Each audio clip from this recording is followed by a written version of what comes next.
We think, as Americans, that we have the right to do most of what we can do in our own home, in our own yard, in our own farm, without the interference of the government. Unless you are incompetent, we don't allow the government to make those decisions. She hadn't asked for the treatment, she hadn't sought the treatment, she had resisted the treatment, she'd been taken from her house. She didn't have any assets. They were asking her to pay several tens of thousands of dollars. I brought the competency issue smack dab right before the court, in which it wasn't even an issue. But I did it because I was so convinced that she was competent.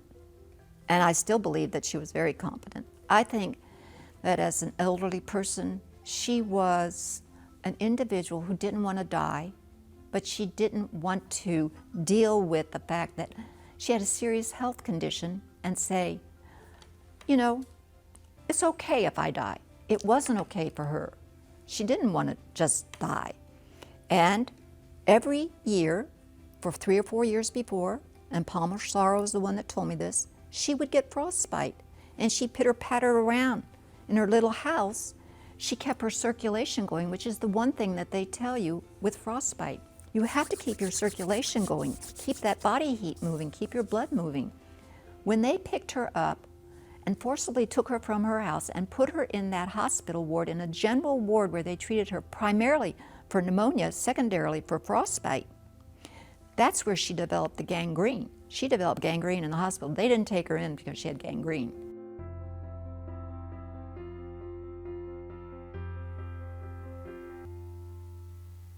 Many of you have already seen that because that was on our NBA website in advertisement for today's program. But we wanted to run it again because we know some of you had not seen it. And also, we thought that it kind of set the tone for today's presentation. My name's Ed Yarborough. It's my privilege to welcome you to the now 6th, I guess, in our series of free CLEs sponsored by the Nashville Bar Association for the benefit of its members. And I want to be sure to thank the Federal Court Library Fund, the United States District Court Library Fund, which takes care of the expenses that are incurred when we put on a show like this, including a lot of the video that you'll see. Now, the actual facility here at the public library is donated by the city, by the library itself. Ken Oliver, the director, orchestrated that for us some 7 years ago, and they have been our faithful partner in these presentations ever since, and we're very grateful to them for that, and also to the Bar Association itself, the Historical Committee, chaired by Emily Schaus, the Nashville Bar Association, President Laura Smith, who's with us here today. We appreciate that. And all of the staff that you've seen. This is a big job, and I think it would be nice if we just gave all of those folks a good round of applause right off the bat. Could we?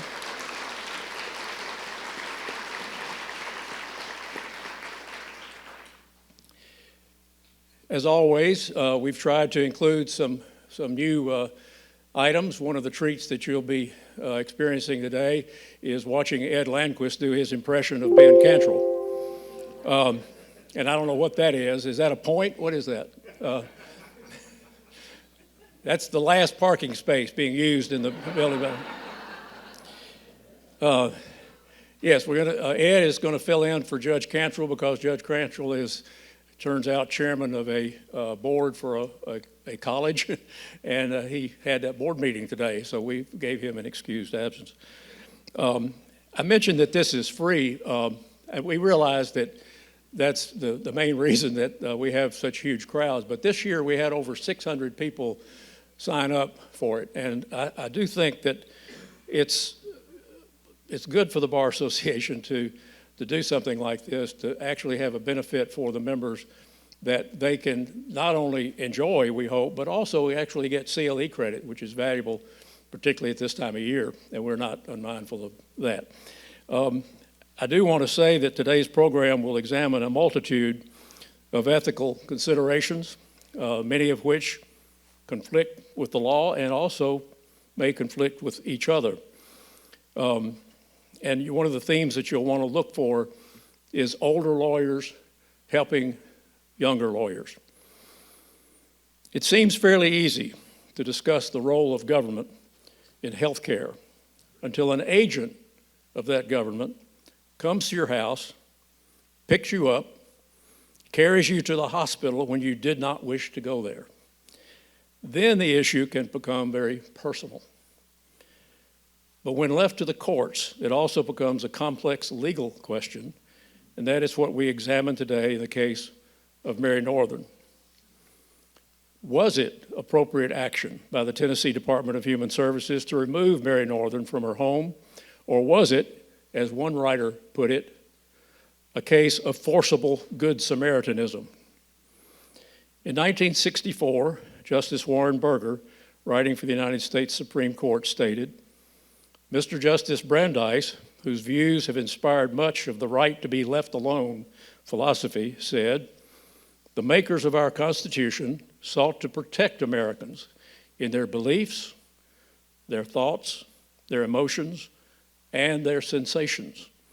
They conferred, as against the government, the right to be let alone, the most comprehensive right and the right most valued by civilized man." And for a program like this, we have to add a civilized woman. Berger went on to say, nothing in this utterance suggests that Justice Brandeis thought an individual possessed those rights only as to sensible beliefs, valid thoughts, reasonable emotions, or well-founded sensations. But just 14 years later, Deputy Attorney General for the state of Tennessee, Bill Hubbard, when confronted with a choice very few lawyers will ever have to make on behalf of any client, would have a case that he later described in this way. 3 doctors all agreed that Mary Northern did not appreciate her condition, and I think the psychiatrist put it in terms of sort of a pathological denial. And the 2 attending physicians were of the opinion that if the amputation did not take place, then she would very likely die. And as long as the state appeared to be following the law, acting in good faith, they had experts that were competent in the area, then it's a matter of just presenting the case. Against that, we have the view that the recent statement of Carol McCoy, guardian ad litem for Mary Northern, a 72-year-old woman who had been carried to the General Hospital in Nashville because of her frostbitten feet, but without her permission. Let's see what Ms. McCoy has to say about those issues. So getting appointed to represent an elderly woman in a hospital, I've been to a lot of hospitals, been to the VA hospital in Murfreesboro. I had done this quite a bit. It was unusual to go to General Hospital. Maybe been there 3 or 4 times before, but this was not a person who, when I met her, failed to understand or didn't know what was going on. And when you talked to her, you could tell she was an intelligent woman, conversant, educated. And that was what was the difference, is that the decision that was going to be made was one that involved her body. In order to better understand the issues in this remarkable case, it is necessary to understand Mary Northern herself. Clara Hieronymus, society editor for the Nashville Tennessean, described Ms. Northern's art as that which represented the work of a young woman done when life lay mostly before her, and she was in that period of early adulthood when dreams, yearnings, and hopes called most urgently for expression. Yet when the ravages of time and neglect took their toll, Mary Northern's artwork was discovered in the grisly dwelling she had lived all of her life. And we would examine them closely to discern the personality behind beautiful art, as well as the strong will possessed by a woman of 72 who simply wanted to be let alone. John McLemore will now come and give you some of the background that has been uncovered so that you may get to know her better. John?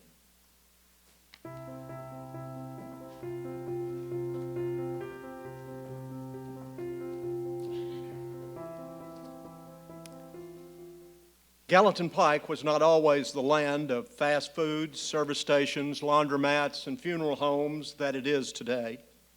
At the turn of the 19th to the 20th century, it was a main artery from Nashville's posh Edgefield community. It merged into Main Street, crossed the Cumberland, into downtown. Today, the East Nashville area is experiencing regentrification, but Gallatin Pike is almost 100% commercial. If you drive across the Victory Memorial Bridge and follow Main Street to the point it becomes Gallatin Pike, you will quickly come to its intersections with Carolyn and Fairwind Avenues. At 2608 Gallatin Pike, you will find Fat Moe's. It was into the two-story home on that lot that the Northern family moved in 1911.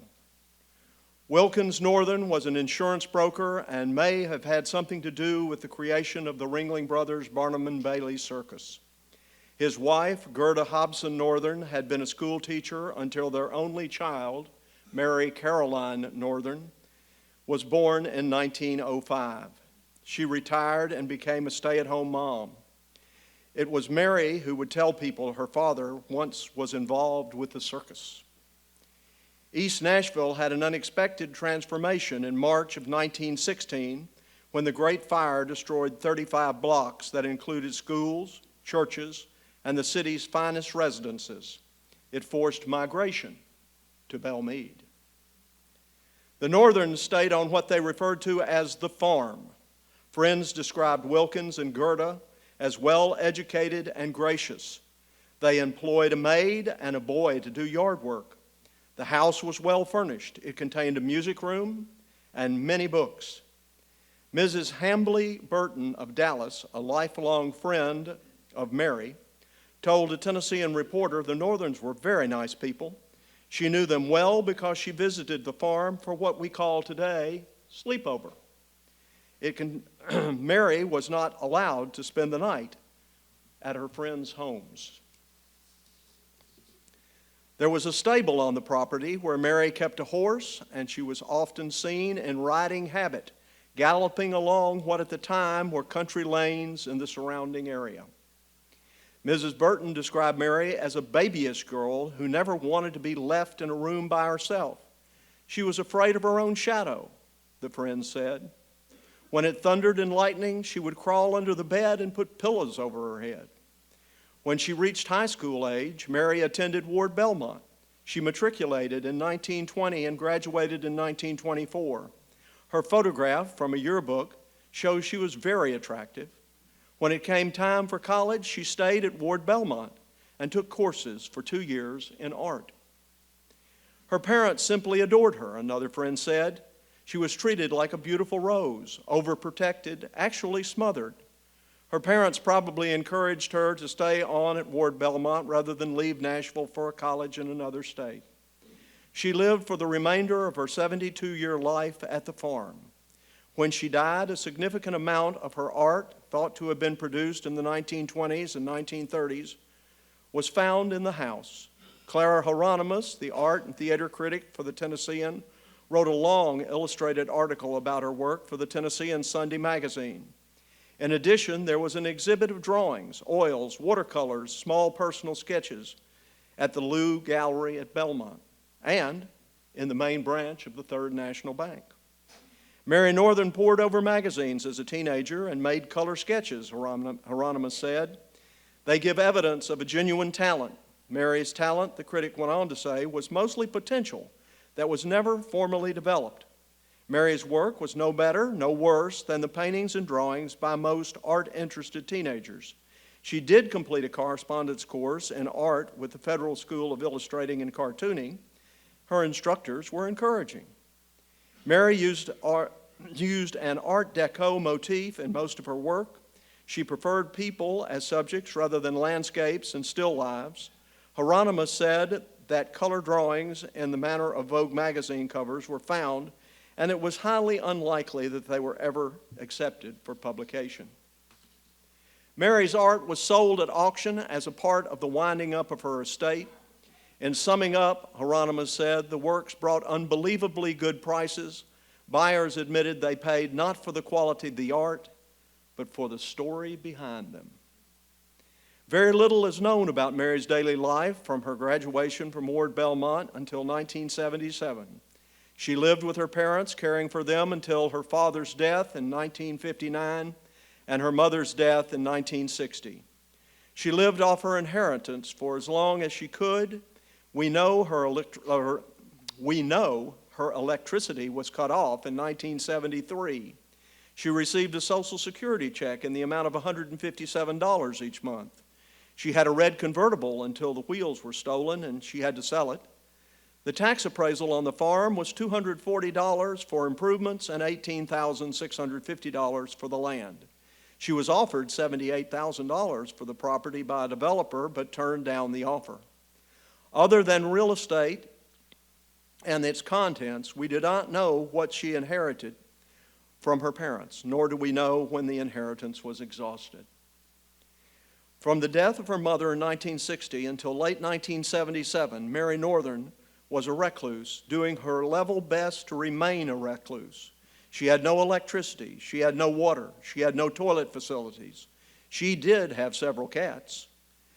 She had a fireplace for heat, but very little fuel. She used both wood and coal in her parlor fireplace. Her situation was so horrific, she attracted attention to herself. People with very good intentions wanted to help the old lady known as the Witch of Gallatin Road. Nashville took notice, and soon the nation took notice. As soon as should be evident by this time, my assignment for this program is to tell the story of Mary Caroline Northern from the day of her birth, December 19, 1905, to the day she was forcibly taken by the Metro Police to General Hospital, January 17, 1978. With the possible exception of the fact the Northerns operated a watermelon concession in their front yard during the summer of 1943, from which they sold ice-cold watermelon slices for very reasonable prices, you know all there is to know, up to the point a woman in Mayor Richard Fulton's office found Mary. And how we know about M. Anxious is a story within the story. M. Anxious was an employee in Richard Fulton's office. She was a single mom, and she was petrified at the thought that she was going to overstep her bounds by trying to help Mary Northern. That helps explain what you're going to hear next. While I was searching for resources, Carol McCoy told me former bankruptcy court judge Keith London, now living in Pittsburgh, wrote a book about the Mary Northern case. She had never seen a copy. She did not know the title. She just knew it was about medical legal ethics. I had Judge London's cell phone number on my speed dial. I rang him up.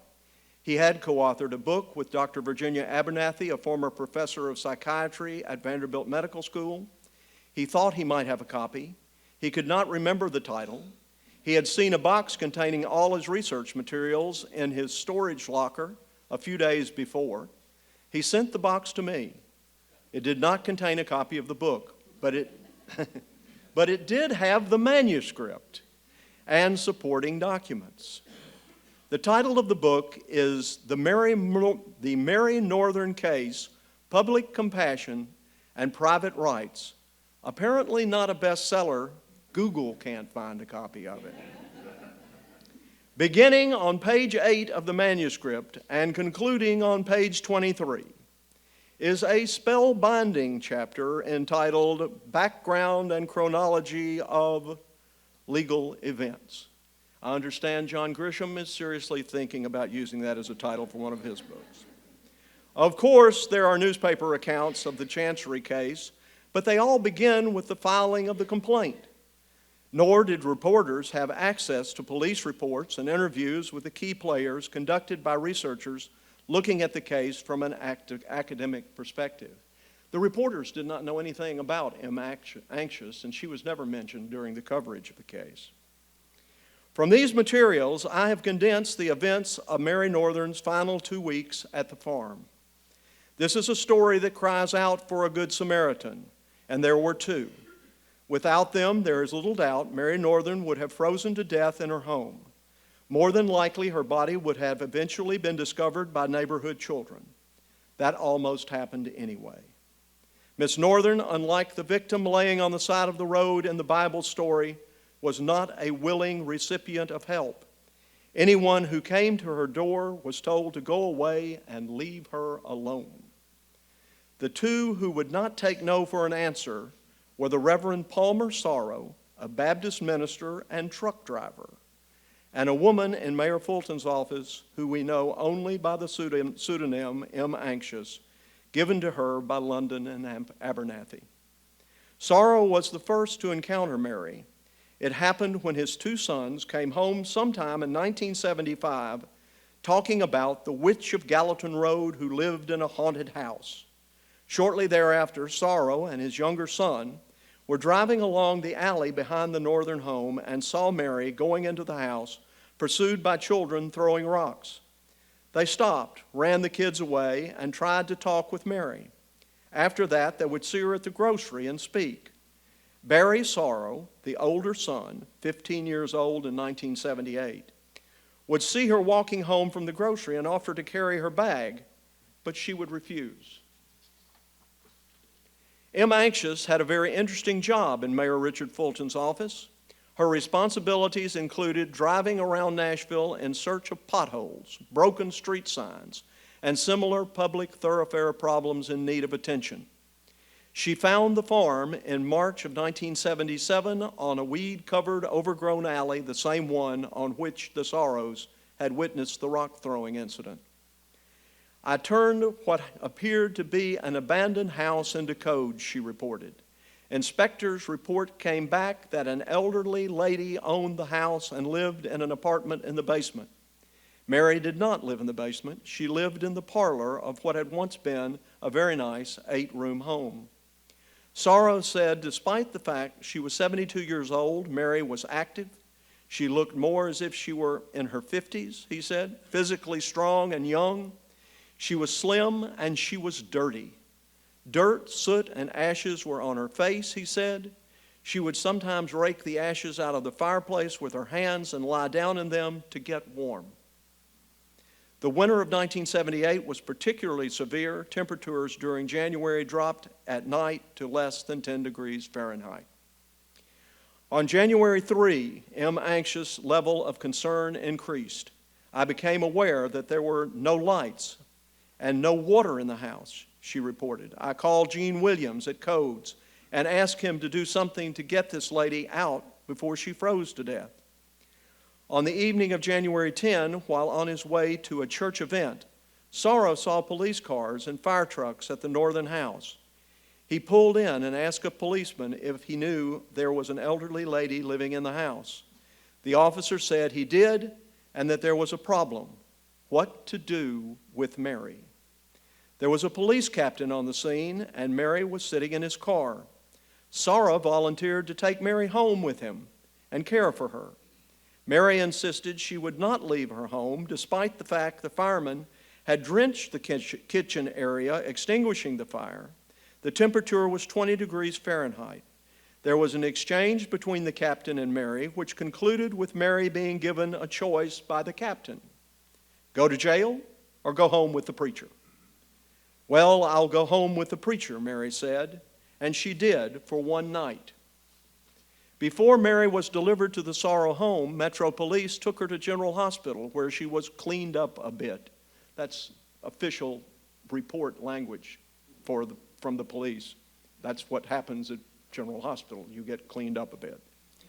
Sorrow said that during the visit, he and his wife learned Mary had been catnapping for 2 or 3 months. She had to keep her fire going for heat at night. The noise from Gallatin Pike and the businesses surrounding her house, not to mention the rock-throwing kids, kept her awake during the day. They put her to bed about midnight. She did not stir for 15 and a half hours. M. Anxious learned of the fire from Gene Williams at Codes the following day, January 11. He told her Mary had been taken to General Hospital, treated and released. Mary's sleepover at the Sorrow home had given Williams the opportunity he needed to inspect the farm, Anxious official report says. He said there was not a single room in the house fit to live in. Mary had been living in an old green chair in front of the fireplace among tin cans, trash, and debris several feet deep.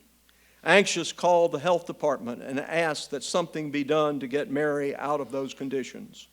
She was told an inspector would be sent. An employee of the mayor's office, whose job it was to report problems and follow up to make sure someone was doing something, was finding out just how much more difficult it can be to save a human life than to have a traffic signal repaired.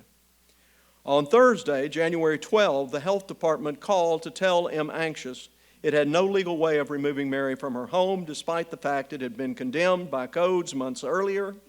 Anxious called Adult Protective Services and asked that a caseworker be sent to look into the situation. There could not have been a more appropriate day on the calendar for what happened next.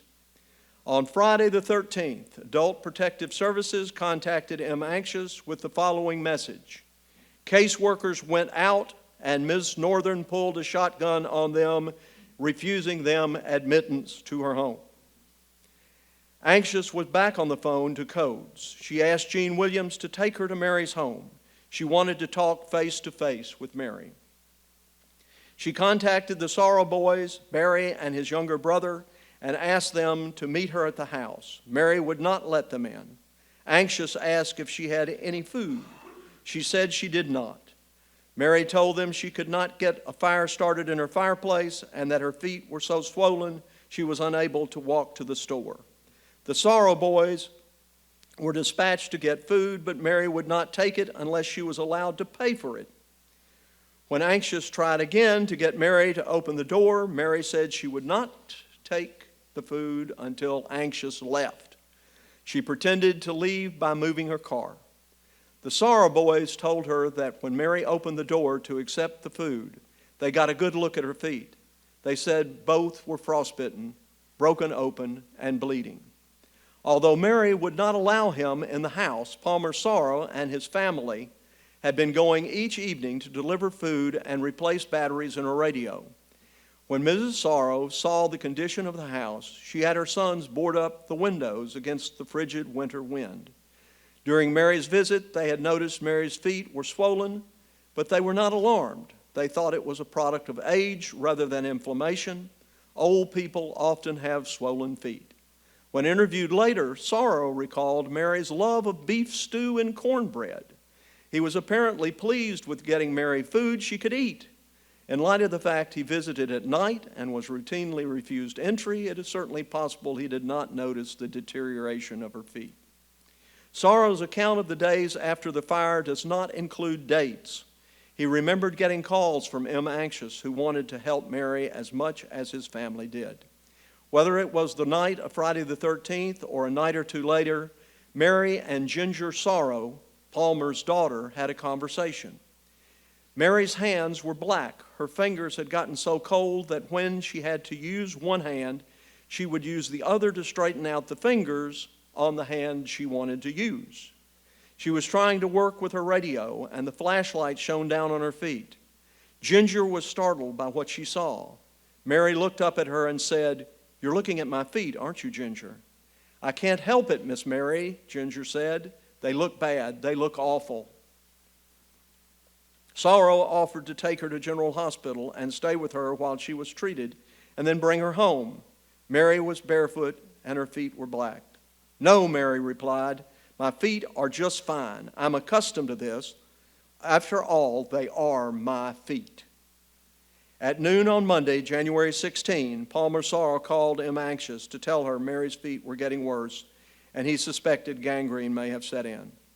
After repeated calls for help to the health department and adult protective services without a positive result, this time M. Anxious placed a call direct to Dr. Joseph Bistowich, director of the Metro Health Department. He was sympathetic, but he said he did not think he could find a legal way to remove Mary from her home in light of the fact she appeared to be mentally competent.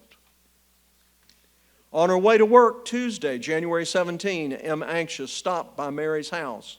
Conditions were the same, and there was no fire in the fireplace. You ask, how did she know that? Because she couldn't get in. She could look at the chimney, and that is noted in much of the accounts. That's one of the first things people who went to the house looked for, was smoke coming out of the chimney. During this ordeal, M. Anxious had talked several times with Jay Slowby, an attorney in the Metro Legal Department, who had told her that if a person is doing something to harm herself, the police could pick her up and take her to the hospital for evaluation. What she did next went way beyond her authority to call Public Works from the mayor's office and strongly suggest a particularly bad pothole be fixed quick. She called Deputy Police Chief Paul Usselton and asked him to send policemen to Mary's home and take her to General Hospital. 4 times police arrived at Mary's house, and thrice she ran them away by telling them to leave her alone. She did not want them in the house, nor did she want to go to the hospital. The report filed by Sergeant Wayne Midget regarding his encounter with Miss Mary is particularly interesting. After recounting the absence of any utilities, the stench, and the detritus throughout the home, he said in part, "I heard a scream from the middle room of the house. I opened the door and saw an elderly woman sitting next to a fireplace where she was attempting to light a fire. Outside windows in the room were knocked out. The stench and filth was even worse in this room than the rest of the house. I asked the lady if she was cold or hungry, and she replied that she just wanted to be left alone. She had no shoes, and her right foot and toes appeared to be badly burned. While it was apparent from talking with her that she was an educated woman, her mind seemed to wander, and she seemed unable or unwilling to concentrate on one subject. I don't believe she fully realized her condition, or that she was obviously in need of help. I asked if there was anything the Metro Police Department could do for her, and she said yes, they could leave her alone and stay out of her house, whereupon I left. Later in the afternoon, Sergeant Midget got a second call. He was told to take additional officers, return, and try to convince Mary to go to the hospital. A greater show of force did not help. She ran all 3 officers out of the house. The 4th time, Sergeant Midget's 3rd, he was ordered to call an ambulance and transport Mary Caroline Northern to General Hospital. As one news report said, she kicked and elbowed them all the way. Palmer Sorrow's son, Barry, 15, was present in the room with Mary when the police arrived with orders to remove her from the house. He had been called by M. Anxious and asked to go over and be with her. When the police arrived, according to Barry, they came to the front door. Mary got up and invited them to come in the side door. The police came through the front door. They told her she was going to the hospital. They were not asking. They came in and picked up Mary. She kicked and clawed and fought, Barry later said. One of the officers got her tucked beneath his arm. She looked at Barry and said, "Do you think I ought to go with them?" Barry said, "Yes, ma'am, I think you ought to go with them." "Well, okay, only if you'll go too," Mary said. "Yes, ma'am, I'll go with you," Barry replied. Barry went with Miss Mary to General Hospital emergency room and sat with her until she was taken back to the treatment area. Even then, he could hear the hospital staff working with her. "Come on now, Mary, we're going to give you a bath," someone said. Mary said, "No, no, no." Someone said, "Yes, we are." You wouldn't, Mary protested. "Yes, ma'am, we've got to." Barry said he heard a big splash, followed by Mary.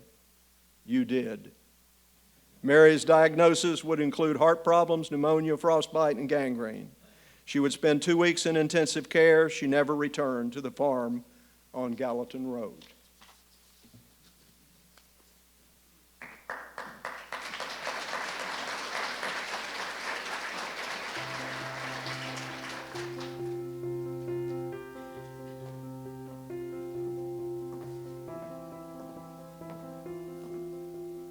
Okay, if you're not interested in this case now, we'll allow you to leave. But we do want to check your pulse on the way out, if it's all right. That's quite a tale. When we knew we were going to be doing this program for you today, it was a problem because this is a legal drama that took place in about 10 days in January of 1978. And it was, lucky that we had all the main players still available to put on the stage, either live and in person or by way of video. But one of the things that struck me almost immediately was that I had been to college with Bill Hubbard, and I knew, of course, Patsy Cottrell, his assistant in the Attorney General's office, and I'd been in law school with Carol McCoy, the star of the show today, I suppose. And I knew Greg Galloway, who was the lawyer for the Department of Human Services, who actually got the petition and took it to Chancellor High, and that resulted in the call that you're about to hear about to Carol McCoy's law office. And all of these folks were either in their late 20s or very early 30s, 30, 31 years old. Been out of law school maybe 4 or 5 years at the time that this case developed. And within a few days, virtually all of them were being mentioned in newspapers all across the country. One of the interesting things about several of our programs that we have these younger lawyers involved in cases of great consequence. But it's not lost on us that many times the older lawyers, and you're about to hear about several of them, come alongside and help. They don't talk about billable hours. They don't talk about engagement letters and contracts. They just say, come on over to the office, I'll help you do a writ of certiorari or a writ of supersedious. We in the historical committee wish that happened more often today. But you're about to hear a very interesting story from the person that we realize is the central character of our presentation today, and that's Carol McCoy. Carol was in the law office of Lewis Farrell, who was president of the Nashville Bar Association in 1973, and I know that because his signature is on my law license. Back then, the bar president went and introduced all the lawyers to the Supreme Court. I don't think I even attended, but I did get the license in the mail. I want to point that out.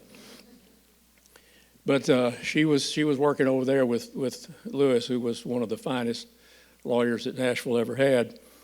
And obviously, most of you in this room know that she went on to become chancellor of the Chancery Court here in Davidson County, the same court where this case really got started before Chancellor Allen High. And we have Charlie here with us today, and we're going to hear more about Chancellor High in a little bit.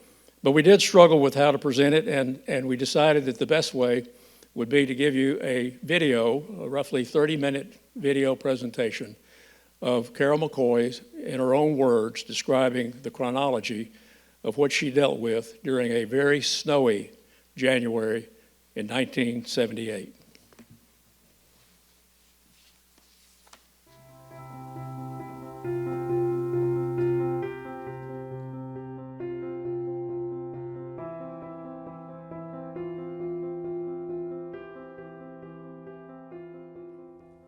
When I started, I kept a legal pad, and I knew I was supposed to record my time, so I wrote everything down each day of who I had done work for, if I had any clients.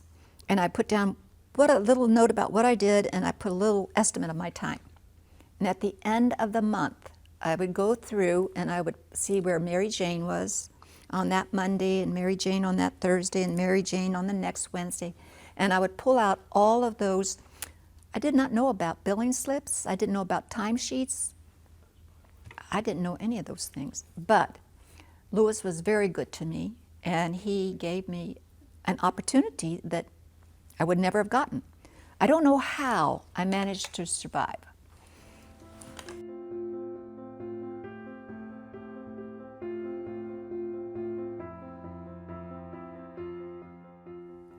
That day I received a phone call from Chancellor High's office asking me if I had the time to serve as a guardian litem for an elderly woman who was at General Hospital, that she needed an operation and it needed to be attended to immediately.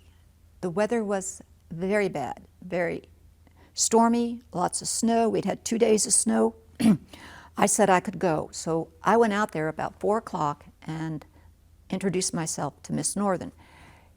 Chancellor High had had a clerk bring over the petition to me, so I had a little bit of information of what they were intending to do, and that was the Department of Human Services had filed a petition seeking to amputate Miss Northern's feet, and they wanted a court order to do that.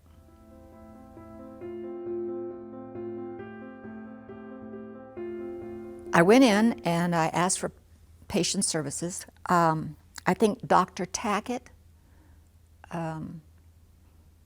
was the treating physician. He was the treating surgeon. I do think I saw him while I was there, but my recollection of what happened is I went in and I asked for Miss Northern.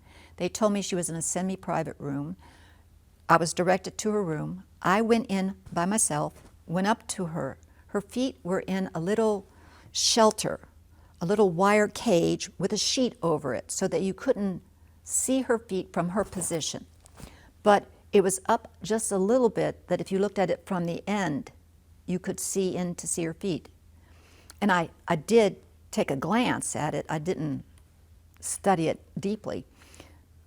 When I came in, she was with an oxygen tube in her nose. She had kind of yellow-white hair, long. She was a slender woman. You could tell she had very good bone structure. She was an attractive elderly woman.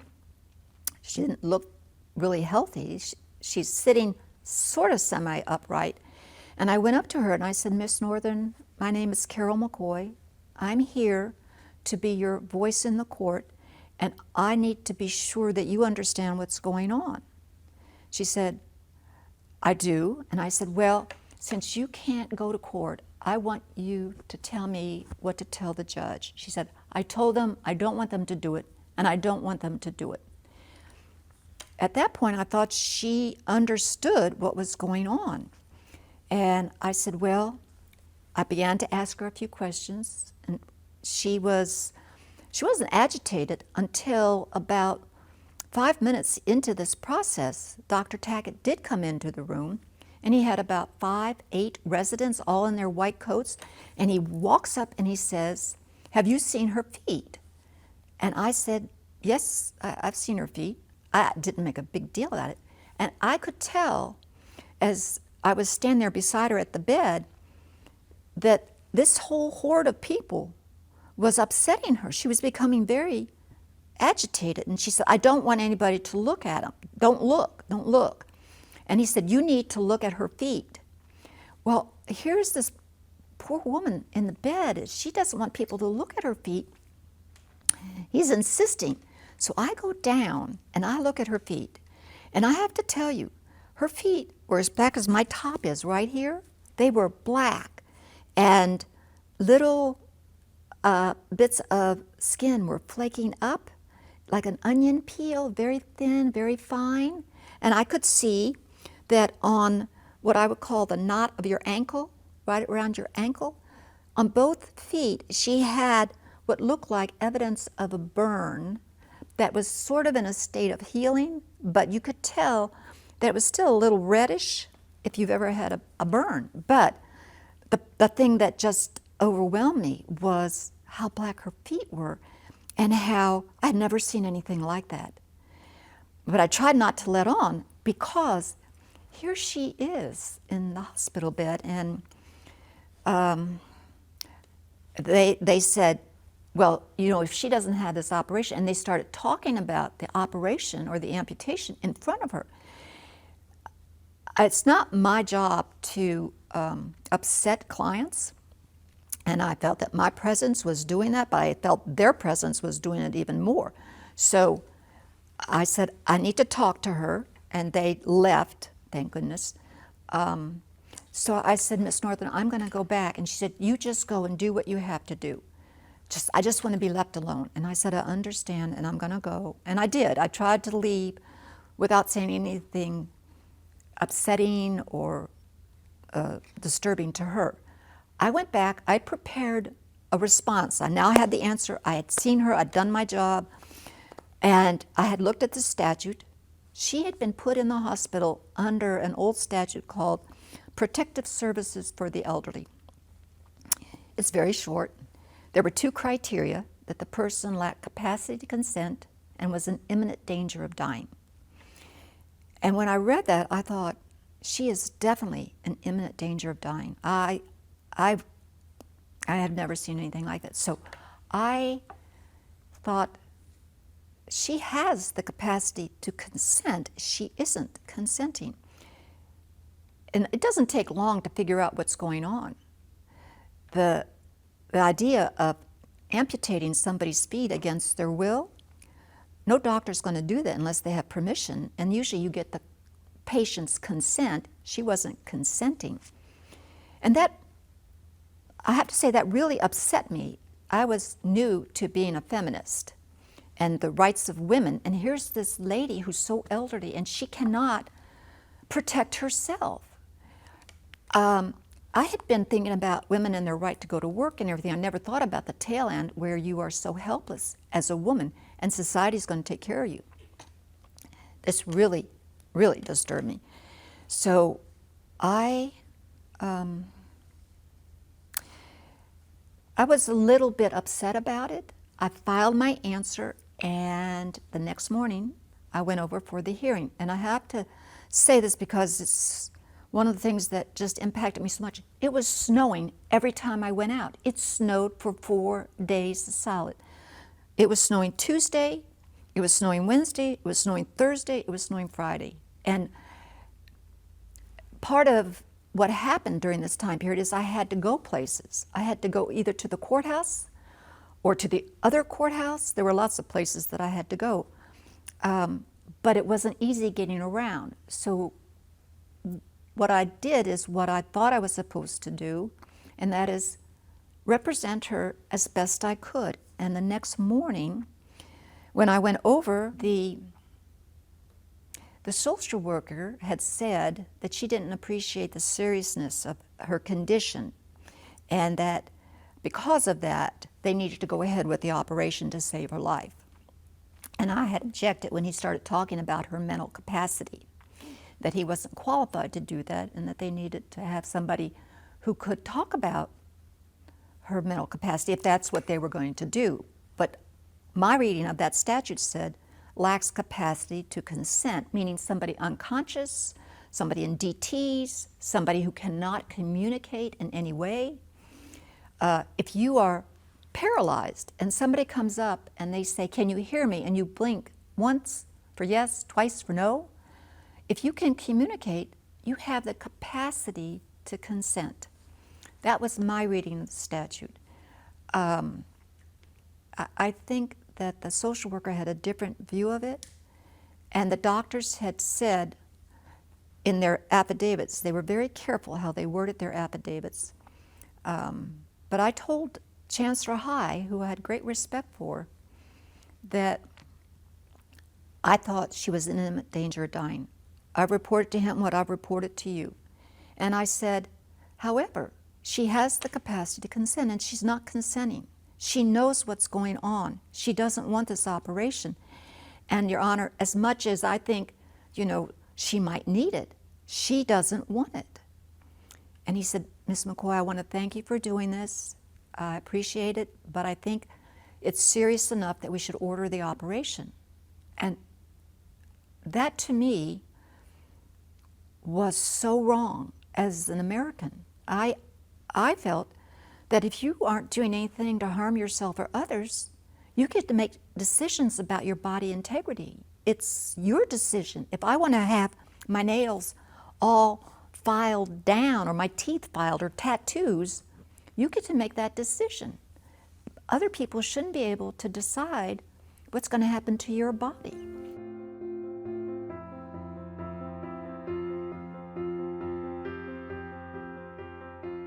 So I called the courthouse and asked to speak to Chancellor High, which for a young lawyer, that's pretty moxie. You don't call the judge. But this was so important that I said, if I could get a psychiatrist to go out and talk to her, would you hold off on letting them do the surgery? And he said, I think that's a good idea. I'd feel more comfortable if we had that in the file. And he said, I will give you 24 hours.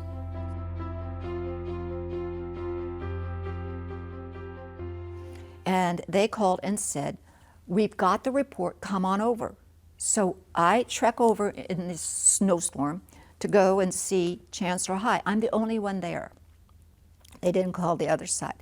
They hand me the report as I'm coming in, and I'm reading this 2-page letter, and it says she's oriented as to time, place, and person. You know, she's not hallucinating, she's not delusional. And I'm thinking, this sounds pretty good, and I turn it over. However, as it relates to her feet, I find she doesn't appreciate the seriousness of it, and I find her incompetent as to that decision. Now, I've condensed what he has said because he said it in a more articulate way, but essentially that's what he said, and I went, no, just because she disagrees with that, he's saying she's incompetent? In the eyes of the law, particularly in 1978, there was only one way to be incompetent, and that is you're all incompetent or you're all competent. We didn't have margins of you're a little bit competent here and you're a little bit competent there or incompetent. I'd never heard of anybody being incompetent as to one decision.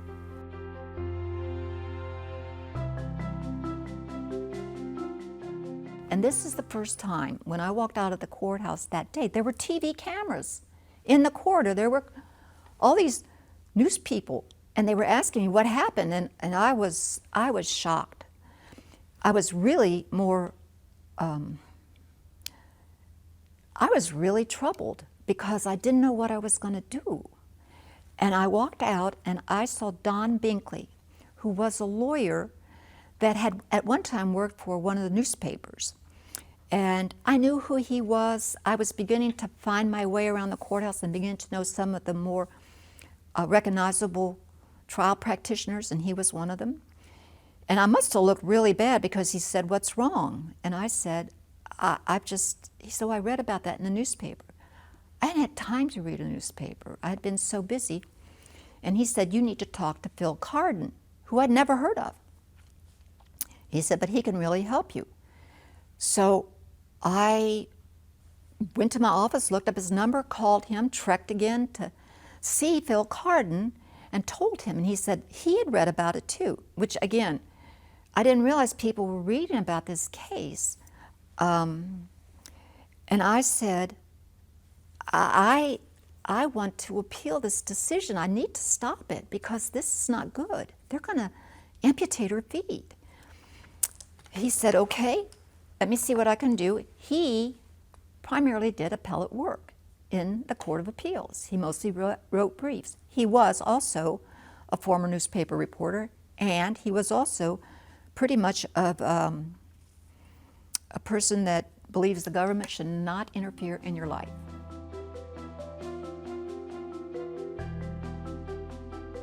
We got permission to file an appeal, but they wouldn't stay the effectiveness of the order. If the doctor said she needed surgery, they were allowed to go ahead. And the reason they hadn't done it is that she had an irregular heartbeat, and they said she's not stable enough right now, we can't operate right now. So they were not distressed about being stayed, and Chancellor High said that we did have the right to an immediate appeal. Because there was no court reporter, we had to do a narrative bill of exceptions. The narrative bill of exceptions was worked out by me, and over on the other side, the state was working out their side of what they remembered, and then we, by phone, merged the two and came up with something that we both could sign to submit to Chancellor High.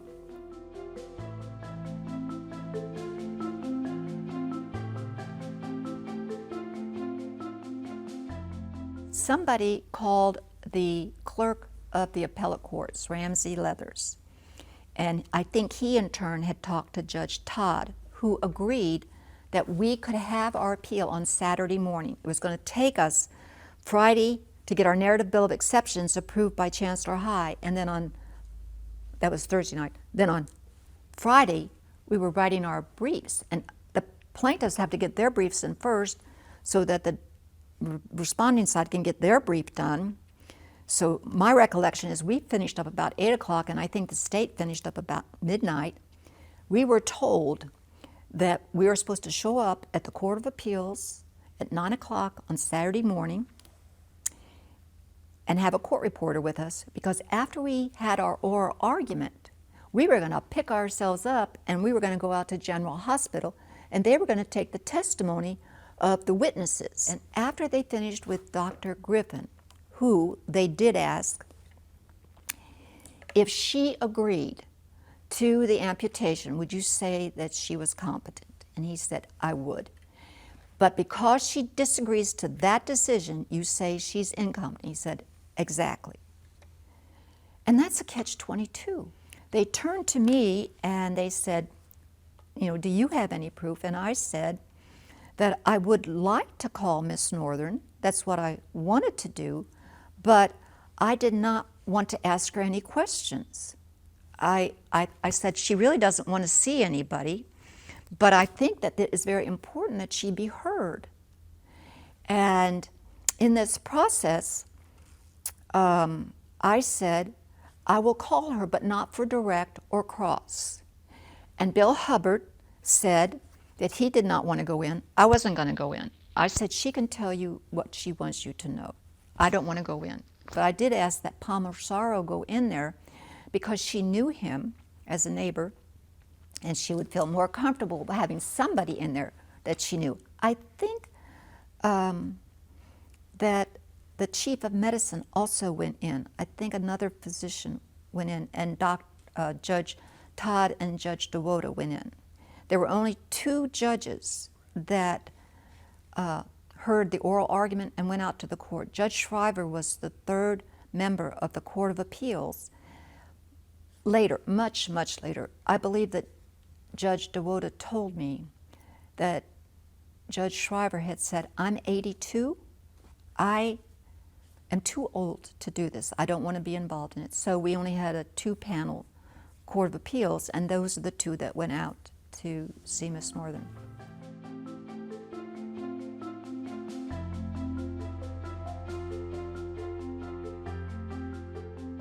In the statute, capacity was not defined. It just said that the individual lacks the capacity to consent. End of sentence.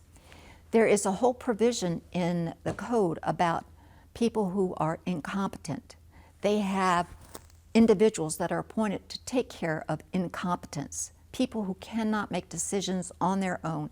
They are born into this world incompetent, or they have a terrible accident and they're incompetent. And that is that you don't have the requisite mental ability to make an informed decision. The competency usually requires that somebody has gone through a series of questions with you where you give rational answers, and that's what she had done. She had answered all the questions in a rational way.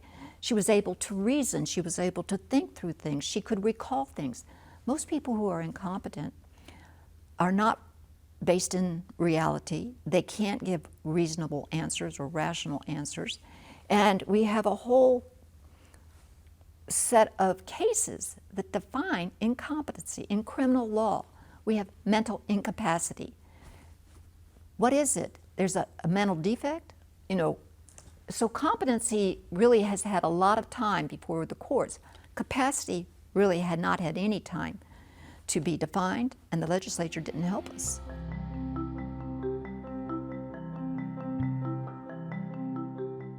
I brought the competency issue smack dab right before the court, in which it wasn't even an issue. But I did it because I was so convinced that she was competent. And I still believe that she was very competent. The lack of respect for her privacy and for what she was going through offended me. And there was a time in these proceedings, and if I put my mind to it, I might remember what it was, but Dr. Tackett, as we were passing, he said, I do not know what you're trying to do with all these legal proceedings and shenanigans. I'm trying to save her life, and if she dies, it's going to be your fault. Now, I think he said that to me on the Saturday that we were there at the end of the proceedings as I was getting ready to leave.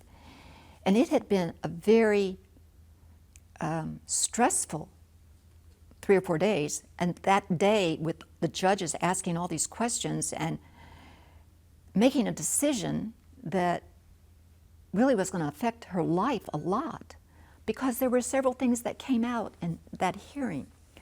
One of the things that came out in the hearing is that they asked Ben Atkins. He was chief of surgery, and he was chief of staff, I think. He was asked, would you operate on her right now? And he said, I would not feel comfortable operating on her because she is so aware of what is going on. If she went into a coma, I wouldn't have any problem operating. Well, that's lacks capacity consent. If she was in a coma, I would have come back and said, Your Honor, the lady is in imminent danger and she's in a coma. I think you should operate. I would have made that recommendation, but not when somebody's saying to me, I don't want them to do it.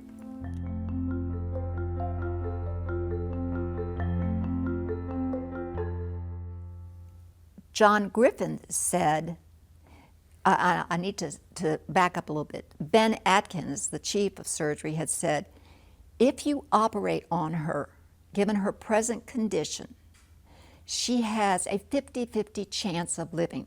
Without the surgery, she has a 5 to 10% chance of living. Then you bring in the psychiatrist, and he said, I would like to think that she would have some time to think about this because she is so aware of what is going on. If you operate against her will, she will probably end up schizophrenic or psychotically depressed. And as I sat in that room and I'm listening to this, I'm thinking, whose decision is this? These are the odds that you have, 50-50 that you might make it, but if you do, you might be psychotically depressed. And if it's a 5 to 10% chance of living, well, whose choice is it? Who gets to make that choice? And there were a lot of things that were a little distressing to me as I listened to all these people talk about the decision. And then we get ready to leave, and Tackett kind of cozies up and says, if she dies, it's all your fault. I have to say, that was a little traumatic for me because all I was trying to do was what I thought she wanted done. This wasn't my decision. And here's this doctor telling me, if she dies, it's my fault. I don't fault the doctors for wanting to do what they thought they could do to help her, but I also think that as an American, you have the right to say, no, I don't want your help. And having gone to several conferences after this case, I was amazed, the further you go west, how the rugged individualism of America is so prevalent out there and how much odd behavior is tolerated. We don't call it crazy and we don't call it berserk, but it's people who want to live in tents. Now, why would anybody want to live in a tent? But if you are out in the wild, wild west, which is not that wild anymore, there are people who like to live in tents, and some of them like to live in tents within the city limits. And they keep having social workers drop by because they don't have indoor plumbing or they don't have heat, but they live in tents, or other types of behavior. Long before we ever got into talking about guns, there are lots of people out west who walk around with a gun, you know, visibly showing, because that's what they do on their ranch or that's what they do on their farm. They have a gun. We think, as Americans, that we have the right to do most of what we can do in our own home, in our own yard, in our own farm, without the interference of the government. And that's a mindset that I think a lot of people have. But I think we are very much of a same mind that we get to decide about our body. And unless you are incompetent, we don't allow the government to make those decisions.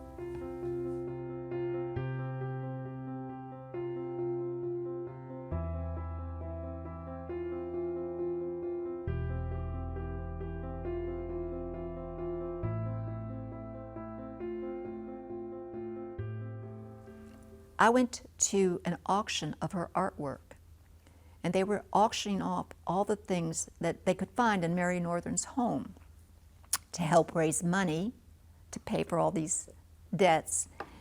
And it was like a circus.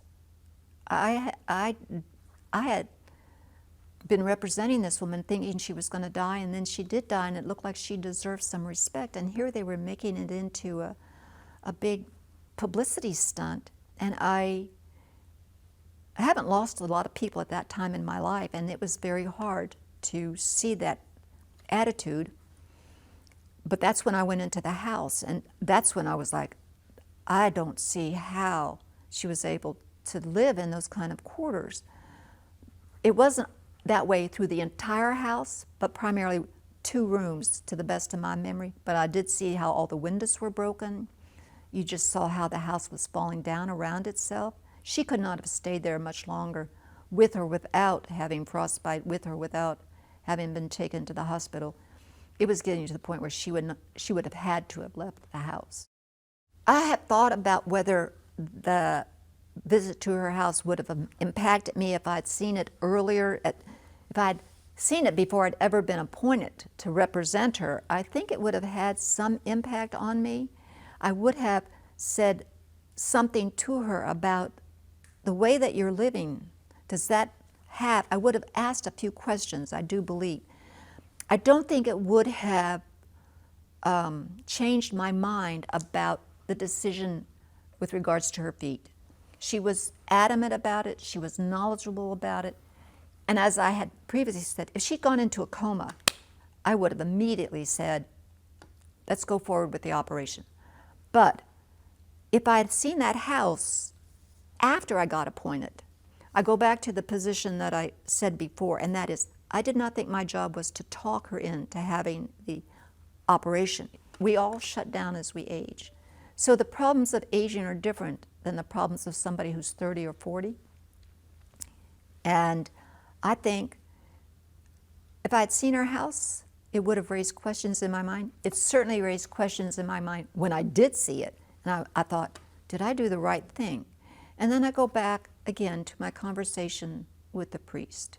I got appointed to do a job, and that was to answer that question in the petition about the amputation of her feet. And when I run that through all of my checks, even though I look at that house, I think, that's not the deciding factor. It might have played an element in it. The more deciding factor is what she was saying about what she wanted done to her body. We do recognize that other people can make consent for certain individuals because they don't appreciate. She wasn't in that capacity where they keep talking about she didn't appreciate the seriousness of her condition. I don't think that was it at all. And I do disagree as to whether or not she appreciated the seriousness. What she did realize, I think, is that she was being cared for, she was feeling better, she had gotten over frostbite in the years before, she had never had gangrene before, she wasn't in pain. Gangrene comes into the blood system, and depending on whether the antibiotics work or not. So there are lots of reasons why somebody would say, I don't want the surgery, and she didn't. She was able to hold her own. They asked her, you might die. And what they wanted her to say is, that's okay. I don't think it was okay. She didn't feel like it was okay to die. She wasn't ready to die. So when they said, you know, you might die, she said, that's just like Groundhog Day and the weather. It might happen.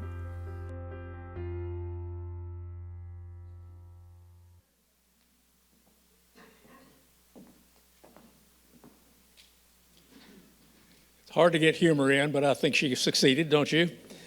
Several careers were launched during this period of time. Obviously, Carol McCoy went on to the Chancery bench. Patsy Cottrell went to the Court of Appeals, and Bill Hubbard had a successful private practice and is still working every day. These cases sometimes were very helpful to these young lawyers. But you've heard a lot now about the facts of the case and a little bit about the court proceeding at the trial level. We have retired Assistant United States Attorney Bill Cohen, who's going to fill you in on the 5 appeals that took place in this case.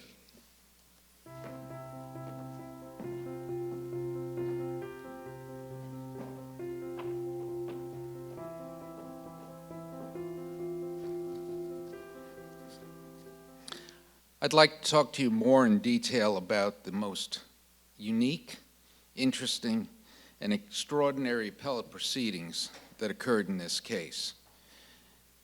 After Chancellor High rendered his decision permitting the amputation of Ms. Northern's feet, as you heard, Ms. McCoy spoke with Attorney Phil Carden, and they decided that an appeal was appropriate and also that a writ of supersedious should be sought. A writ of supersedious is in effect a stay of judgment that seeks to stop the enforcement of a trial court order or judgment that is being appealed, since Chancellor High had not stayed his order. Mr. Carden began writing the appellate brief, and Ms. McCoy started writing her portion of the narrative bill of exceptions, which is a statement of the facts and proceedings that have taken place in a case. Ms. McCoy also contacted the state AG's office and told them she was going to ask for an expedited interlocutory appeal.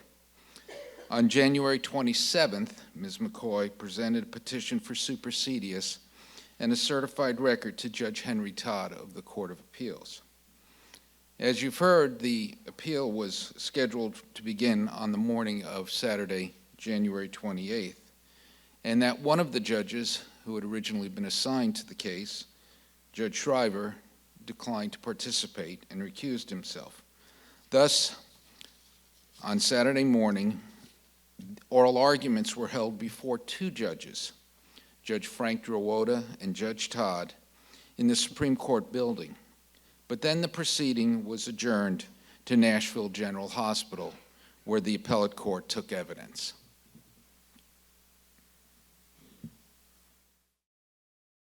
And then the Court of Appeals, presumed to be a fact finder, we went out to General Hospital. They had 4 tables in the shape of a rectangle in what would have been a reasonable sized conference room, but it was packed. I'm glad I had a seat at the table because there was no place to stand.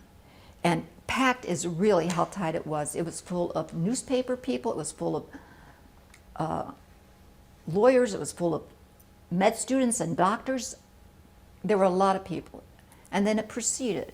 In addition to the lawyers for the parties and the others that Ms. McCoy just described, there were a court reporter, Attorney Ames Davis, who was representing the Society for the Right to Die, which was seeking to intervene in the proceedings as amicus curiae, Attorney Bill Willis, who was chair of the Board of Hospitals, and Reverend Palmer Sorrow.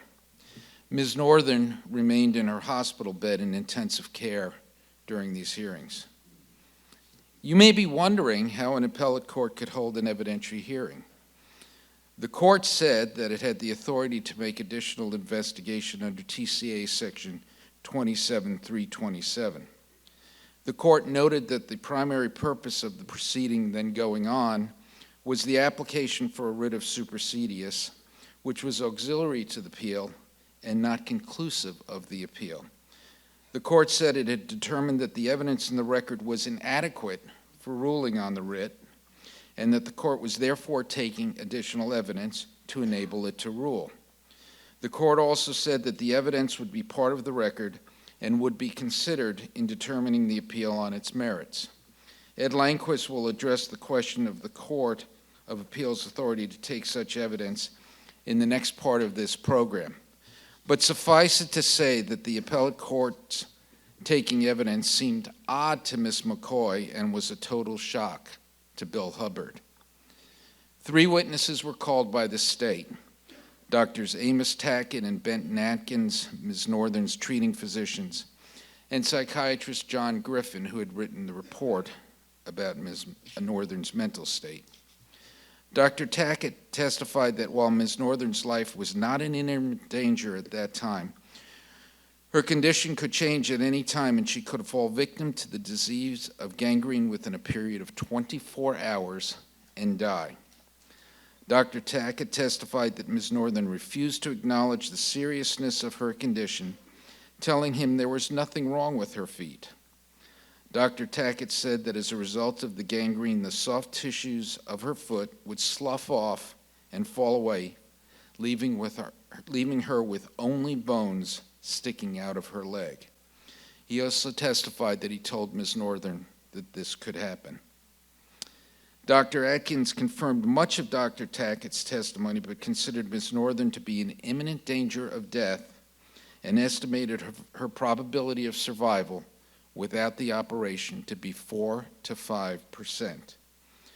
Dr. Griffin testified that Ms. Northern did not adequately understand the physical damage that had been done to her feet, and that if her feet were not amputated, it would likely jeopardize her life. He also said that she would not acknowledge that she had gangrene. Dr. Griffin said that if Ms. Northern acknowledged that she had gangrene in her feet, that if she didn't have her feet amputated, she might die, and that there was a high chance she might die, but she was choosing to take the chance her feet would recover, he would not have said she was incompetent.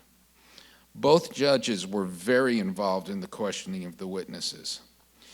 Each of the treating doctors was asked by Judge Todd if they would agree to serve as the guardian for Ms. Northern to make the decision that her feet should be amputated. Dr. Tackett declined, saying it would be morally untenable for him to do so. Dr. Atkins also declined, saying that it would be placing him in the same position as trying to operate on his wife or his children. The state rested at the conclusion of this proof, and as you've heard, Ms. McCoy then stated that she would call Ms. Northern on behalf of the court, not because she wanted to ask her any questions or for her to be cross-examined, but because she would feel better if the judges spoke to Ms. Northern. Judge Todd said that if the court was permitted to visit Ms. Northern, the court reporter would be present, and one attorney from each side could also be present if they desired. Judge Todd said that the judges would ask Reverend Sorrow to join them so Reverend Sorrow could introduce the judges to Ms. Northern. A question arose whether a reporter from the media could also be present, but Ms. McCoy objected on behalf of Ms. Northern, and none was permitted in her room. Neither Ms. McCoy nor Mr. Hubbard chose to be present when the court interviewed Ms. Northern, but each was present outside her room when the judges spoke with her. And so the judges went to Ms. Northern's room in intensive care and spoke with her. Judge Todd explained that they wanted to speak with Ms. Northern and see her. They talked about her condition, and she said that the swelling in her legs and ankles was going down wonderfully. She said that her legs would revive and that she could get up and walk all the way down to the shopping places. She also said that, quote, "they are not going to take my legs away," and that she was, quote, "giving my legs a chance to get well." The judges looked at Ms. Northern's feet together with Ms. Northern. The hearing concluded shortly thereafter.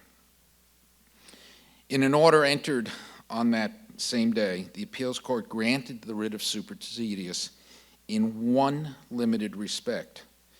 The court modified Chancellor High's decision by requiring that Horace Bass, the commissioner of the Tennessee Department of Human Services, be designated to act for and on behalf of Ms. Northern in consenting to the amputation of her feet at any time the doctors joined in signing a written certificate that her condition had, quote, developed to such a critical stage as to demand immediate amputation to save her life.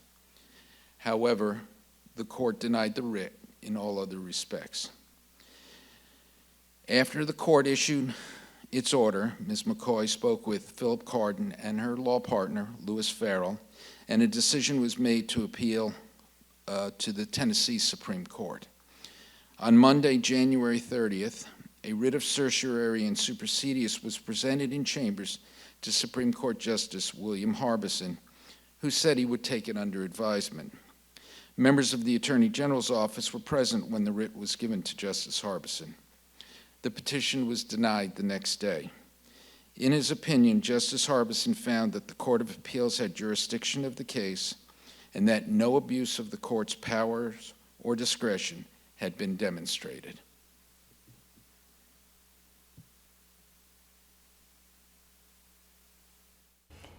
We approached the Supreme Court for another interlocutory appeal, and that was Justice Harbison. I think we didn't have what you call the traditional hearing, but we presented the papers. And the next day, he issued an order which declined to accept the interlocutory appeal, but he said, you still are entitled to your full appeal. So we had filed for a full appeal. Chancellor High had granted it.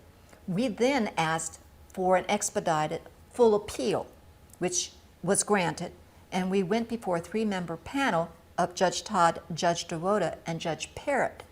Judge Parrott was East Tennessee because Judge Schreiber declined to sit. We did have that argument. It was not really necessary for us at that time we had to supplement the record with the things that had happened at the Court of Appeals to get it into the trial record. But we didn't have another hearing at the trial court level, but we then went to the Court of Appeals for the full appeal. They heard us. And mind you, all of this is happening in a very tight time frame, because I'm thinking this is less than 2 weeks after we had gone through up and back, and now we're at the Court of Appeals level. I think they take a day or two to write a decision, and they had more time, I think, by then. On February 7th, about a week later after Justice Harbison issued his opinion denying the writ, the three-judge panel of the Court of Appeals that had heard the oral argument ruled upon the merits of Ms. Northern's appeal. In its opinion, which is reported at 563 Southwest 2nd, 197, it rejected each of Ms. Northern's claims of errors. The court rejected challenges to the constitutionality of the statutes under which treatment had been ordered, that Ms. Northern had been denied due process, and to the sufficiency of the evidence, among others. The court found, as did her doctors and Chancellor High, that she was mentally incapable of comprehending the facts which constituted the danger to her life, and that she was, quote, to that extent mentally incompetent, thus justifying state action to preserve her life. The court specifically stated that the case was not a right-to-die case because Ms. Northern never expressly stated a desire to die, noting that when a member of the court asked Ms. Northern if she would prefer to die rather than lose her feet, she answered, possibly. The court further noted that if Ms. Northern would, quote, assume and exercise her rightful control over her own destiny by stating that she prefers death to the loss of her feet, her wish would be respected. A petition was then filed with the Tennessee Supreme Court, which was denied on February 14th. In its opinion, which was written again by Justice Harbison, the court noted that although Ms. McCoy had attacked the regularity of the Court of Appeals conducting an evidentiary hearing and receiving additional testimony, the Supreme Court did not deem it necessary or material to discuss this issue since the proceedings before the Court of Appeals, quote, merely resulted in an amplification of the testimony, the findings, and the medical conclusions which had already been expressed before the chancellor, close quote. This finding is very interesting because the Court of Appeals had said it was holding the evidentiary hearing because the record made in Chancery Court was inadequate for a ruling on the writ of supersedious. An application to stay the Tennessee Supreme Court's decision was then made to the United States Supreme Court by Ms. McCoy and Vanderbilt University law professor James Blumstein. On February 22nd, the application was denied by a 7-2 vote, with Chief Justice Berger and Justice Blackmun dissenting. A petition for a writ of certiorari was also filed with the Supreme Court. Ms. McCoy had an additional conversation with Ms. Northern while the appeals were ongoing. Ms. McCoy attempted to explain the appellate proceedings to Ms. Northern, but Ms. Northern told her she was very aware of what was going on through reports she heard on the radio, and that she did not want to hear about the proceedings. She told Ms. McCoy to go and do what she had to do. Ms. McCoy left Ms. Northern's hospital room on that occasion, still convinced that Mary Northern was competent and knew what she was doing. On March 3, 1978, Dr. Atkins held a press conference in which he announced that Mary Northern had survived the gangrene without the necessity of surgical amputation of her feet, and that she had a better than 50% chance of getting well. Although some of the soft tissue in Ms. Northern's feet and legs had sloughed off, there was more viable tissue remaining than the doctors thought she would have, and now corrective surgery rather than amputation was being considered. However, Ms. Northern's medical condition still required that she remain in the hospital. On March 16, Chancellor High vacated his order permitting amputation of Ms. Northern's feet. Additional legal proceedings continued in Chancery Court after the vacation of the order. The state filed a motion to recover the costs of Ms. Northern's continuing hospitalization from her estate, but no costs were awarded as Ms. Northern did not then have any money or property that could be used to reimburse the state. Ms. McCoy filed a motion for a fee, which was later granted. Ms. McCoy received the sum of $1,000 for all of her representation of Ms. Northern.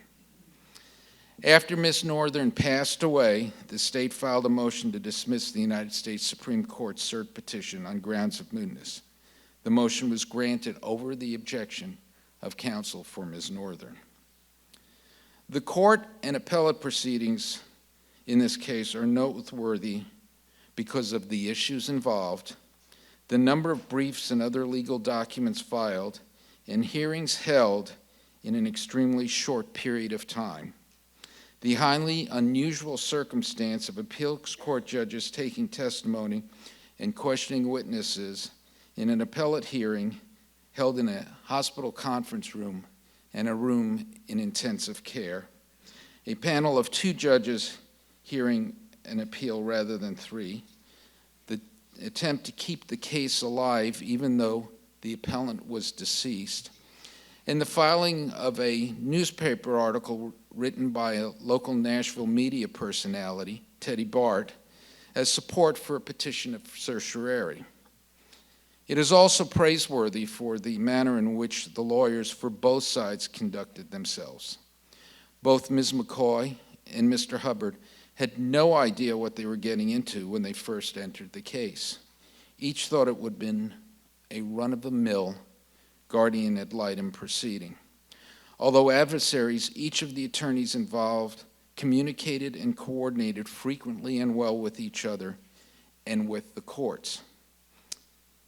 In an order entered on April 26, 1978, Chancellor High stated, quote, I have followed the case through the appellate process and am proud of the way the case has been handled by all the attorneys involved, close quote. These lawyers are true examples to us all, attorneys who handled themselves in a most lawyer-like fashion. Thank you.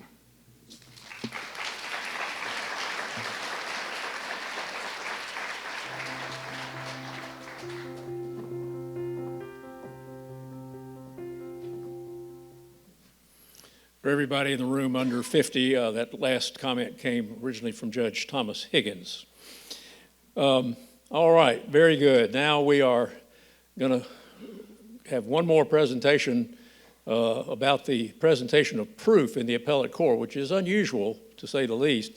Then we'll take a break and we'll get into what should be, I think, a very interesting session on the ethics involved in these types of cases and bring you up to date on what takes place in the law today. But first, as promised, the real treat of Ed Landquist and his impression of Ben Cantrell.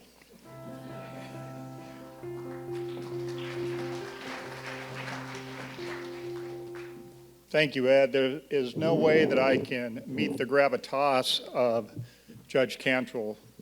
So just imagine that you appear in front of a court of appeals made up of a panel of Judge Clement, Judge Dinkins, and Judge McBrayer. And then all of a sudden, Judge Clement says, hey, we're going to take a field trip and we're going to take some testimony. That's what happened in this case.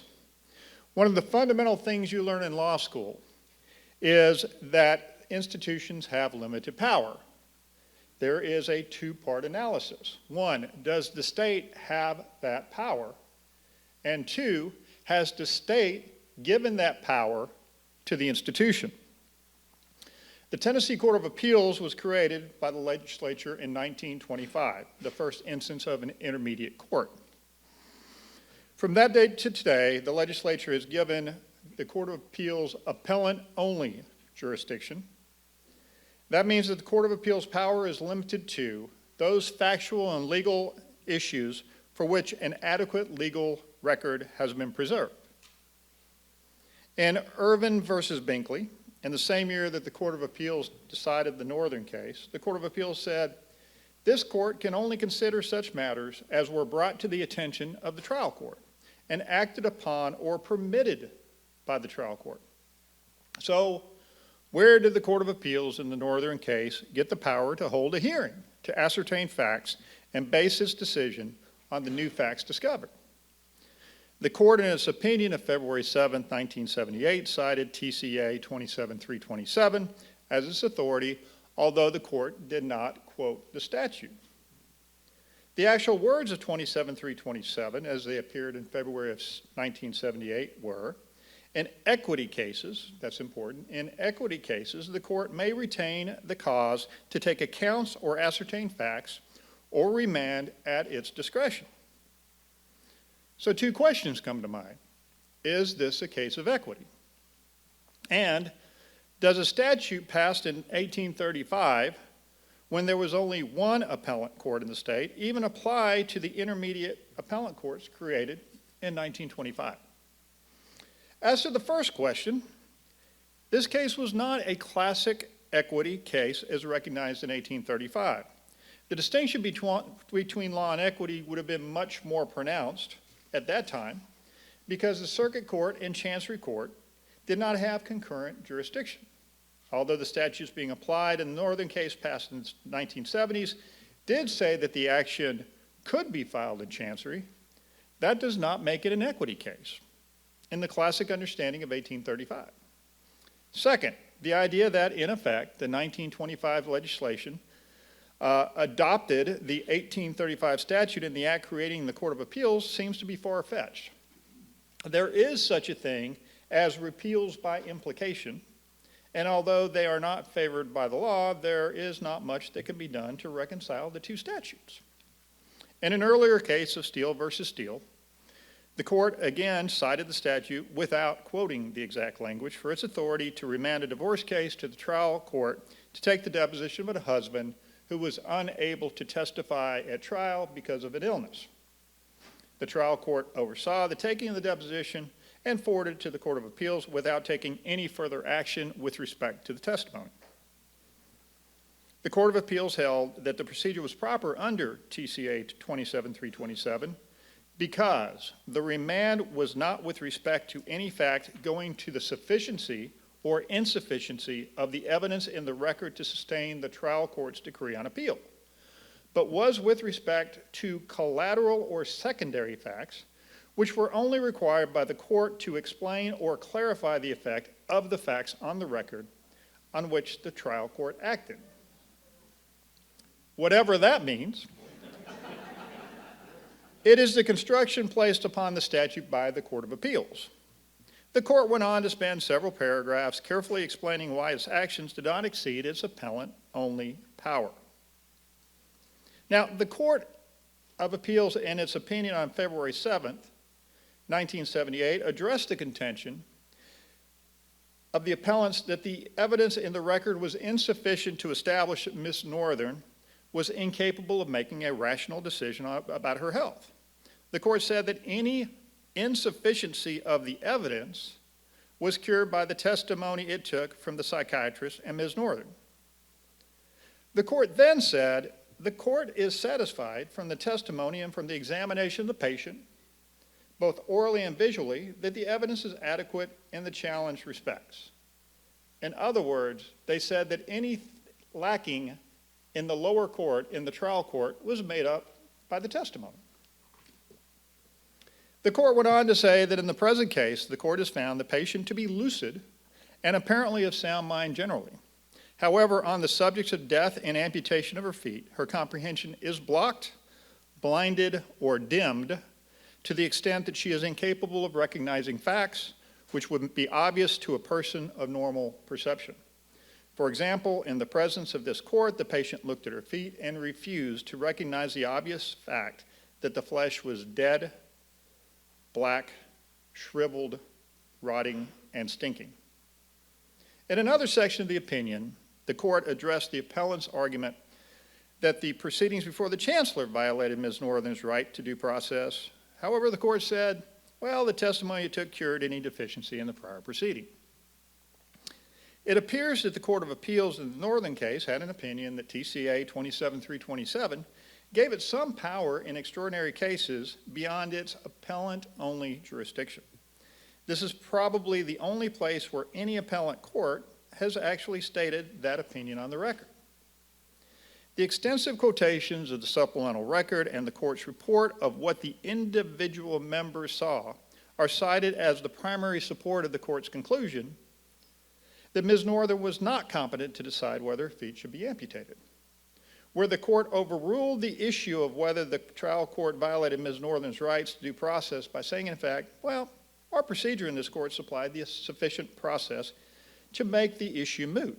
There could be no doubt that the court was considering jurisdictional facts developed in that court.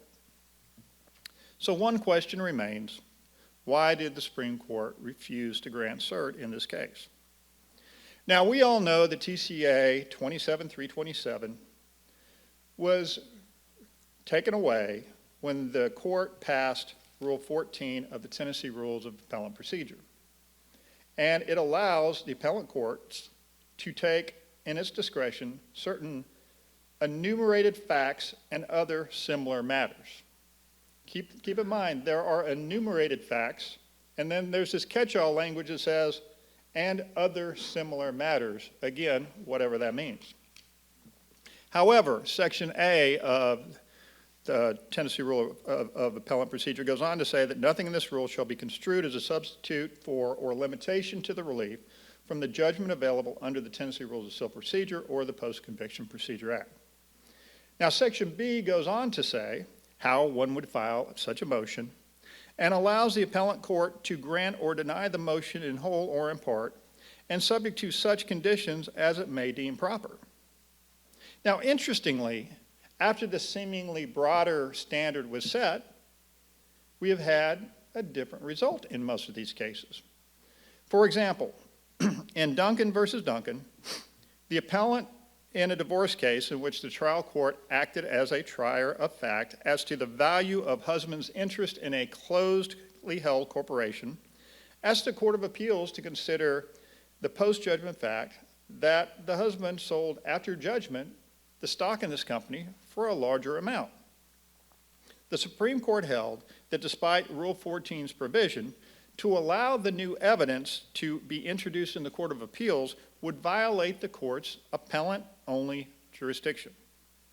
The court adopted language from a Kansas case that said that the rule is limited so as not to include what would be merely cumulative evidence nor evidence which it would be possible to convert or dispute at the trial court, nor concerning the effect of which there may be differences of opinion or from which different conclusions could possibly be drawn.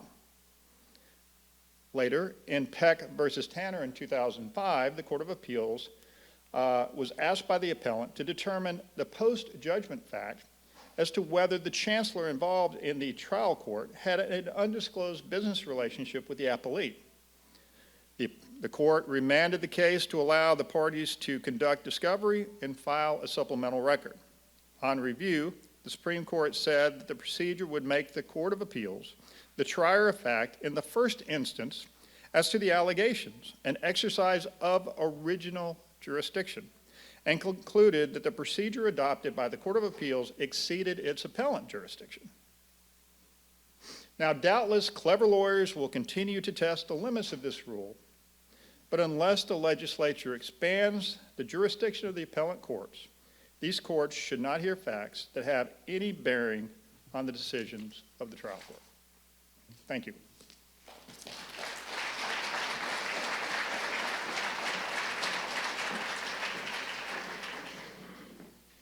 All right, that was great. I can't see the clock because the lights are so bright, but I know we're a few minutes over, but we'll catch up in the second half as we typically do. Is that right, Mr. Langford?